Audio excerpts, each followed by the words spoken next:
Namaskar. Good morning.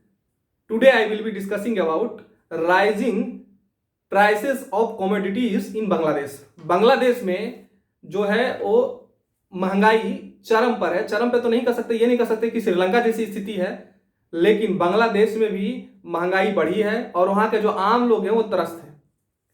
क्योंकि मैं the Indian express जाना माना न्यूज़पेपर है भारत का, वहाँ पे मैं ऐसी सी चीज़ें देखा हूँ, पढ़ा हूँ, आप भी पढ़ सकते हैं. तो वहाँ पे मैं देख रहा था कि एक फैमिली के जो एक ही बेटे हैं, फैमिली के बेटे हैं, एक ही बेटे छोड़िए, फैमिली के जो लोग हैं वहाँ के लोग बाल नहीं कटवा रहे हैं, इतनी महंगाई हो गई है. 1 साल से बाल नहीं कटवाए हैं.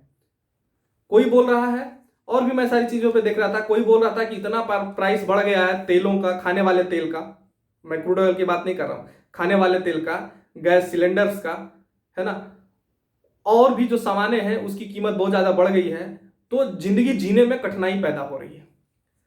तो ये सारी चीजें हैं बांग्लादेश का. आपको पता है कि बांग्लादेश तरक्की कर रहा है, नो डाउट, लेकिन ये भी सच्चाई है कि बांग्लादेश का जो टोटल पॉपुलेशन डेंसिटी है वो बहुत ज्यादा है. मतलब छोटे से एरिया में बहुत ज्यादा लोग बांग्लादेश में रहते हैं.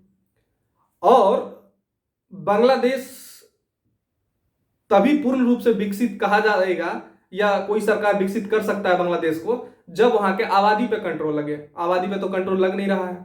उसके बहुत सारे कारण हैं, सोशियो रिलीजियस इकोनॉमिक कारण है ना, धार्मिक कारण भी हैं. तो ये सारी चीजें हैं. तो आबादी बहुत ज्यादा संख्या में बढ़ी है. हालांकि सरकार सब्सिडी देने की कोशिश कर रही है वहां, लेकिन ये भी सच्चाई है कि सब्सिडी सरकार एक लिमिट तक ही दे सकती है और सरकार के पास उतनी संसाधन हैं जितने संसाधन से वो दे सकती है सब्सिडी, और सभी पैसे सरकार सब्सिडी पे खर्च नहीं कर सकती क्योंकि और भी चीजें सारी देखनी होती. एक चीज मैं सीधा आपको उदाहरण देता हूं कि बांग्लादेश में महंगाई किस तरह बढ़ गई है. बांग्लादेश खाने के तेल का 95% एडिबल ऑयल, खाने का तेल आयात करता है दूसरे देशों से. यूक्रेन में युद्ध चल रहा है, तो पहले यूक्रेन युद्ध से पहले आपको पता है कि भारत भी बहुत 3 लाख टन के करीब सूरजमुखी ऑयल, सनफ्लावर ऑयल एक इंपोर्ट करता था यूक्रेन से. अब उससे पहले 1600 के करीब डॉलर पे टन पे आयात करता था.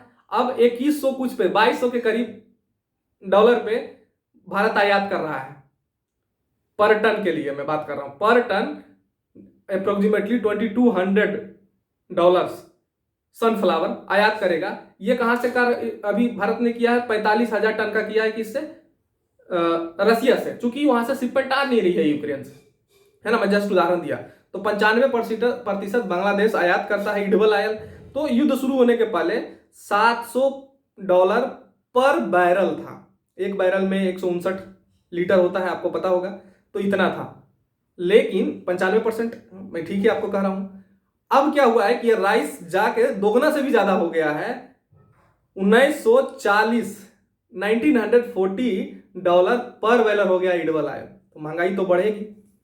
साथ ही साथ जो कमोडिटीज हैं, जो आम जीवन में यूज होने वाली वस्तुएं हैं, उसका जो प्राइस है वो बहुत बढ़ गया है. सरकार कह रहा है कि भाई इसका इंटरनेशनल मार्केट में है, कोई वो डाउट नहीं है कि इंटरनेशनल मार्केट भी एक चीजें हैं, लेकिन सरकार की नाकामी को आप छुपा नहीं सकते. सरकार की नाकामी भी है. महंगाई चाहे भारत में बढ़े, महंगाई चाहे पाकिस्तान में बढ़े. हालांकि श्रीलंका जैसी स्थिति बांग्लादेश में नहीं. आपको पता है कि श्रीलंका में जो सामान बाहर से मंगाए जाते हैं उसका जो पेमेंट होता है, तो विदेशी मुद्रा भंडार है ही नहीं श्रीलंका के पास.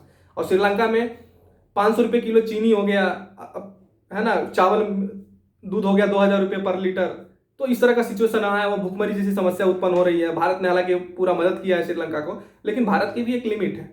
हालांकि अब चाहिए क्या बांग्लादेश की सरकार को? बांग्लादेश की सरकार को चाहिए कि प्रॉपर नीति बनाई जाए. कोविड भी एक बड़ा कारण है ना, कोविड भी बड़ा कारण है जिसके कारण बांग्लादेश का एक्सपोर्ट थोड़ा कमा है. खासकर विदेशी मुद्रा भंडार जो आते थे, रिमिटेंसेस, उसमें भी थोड़ी गिरावट आई है. तो ये सारी चीजें हैं. तो सरकार को चाहिए कि एक प्रॉपर नीति बनाए.